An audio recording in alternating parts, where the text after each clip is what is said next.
Mheshimiwa Rais, vijana, mashabiki wa spoti na vile vile wachezaji wanasema tusiwasahau katika mazungumzo ya siku ya leo.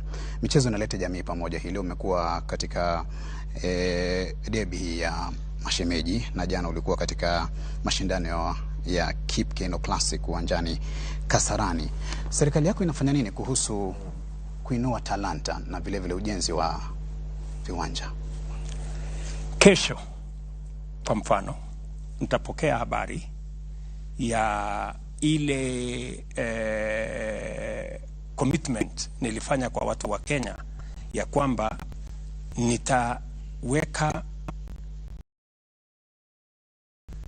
michezo katika taifa letu la Kenya. Nilisema tutajaribu kuhost Africa Cup in 2027. We are launching our bid on Wednesday, right?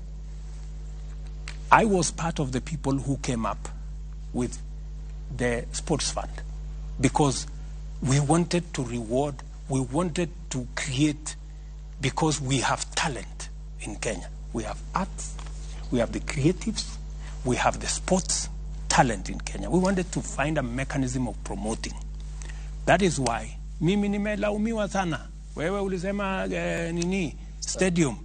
Wewe ulisema stadium. Sasa mtaniuliza mambo ya stadium na nitawajibu because I am now in charge. Tupe jibu. Na niko na mpango, nimemwambia Babu na Mwamba atengeneze master plan. You will see a big difference. Okay. Yeah? And already we are doing something about our stadia, right? So we are going to invest in the infrastructure. We are also going to invest in the training. We are also going to invest in the positive profiling of sports. When I came into office, the first thing I did, I told Babu na Mwamba, enda mpaka utafute watu wa FIFA mahali waliko. We cannot continue to have our country banned by FIFA. And within 4 months, ban yenye ilikuwa hapa for 2 years, we removed it. Today, we have come back. I also told Babu na Mwamba, we were almost being banned, mambo ya athletics, kwa sababu ya mambo ya doping.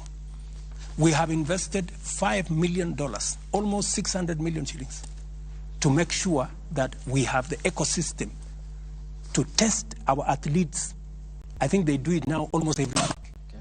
To make sure that doping is not part of our sport. So I am very clear on where I want to take sport. In fact, you heard me announce that we are going to have a bottom-up tournament from the world. Yenye tutafanya finals tarehe 12 December, because we want to grow sports. I have also said, Abdi, that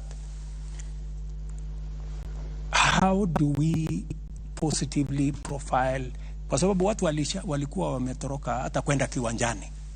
Yeah? So I am now going to work with KBC. I am going to talk to CA. I am going to talk to various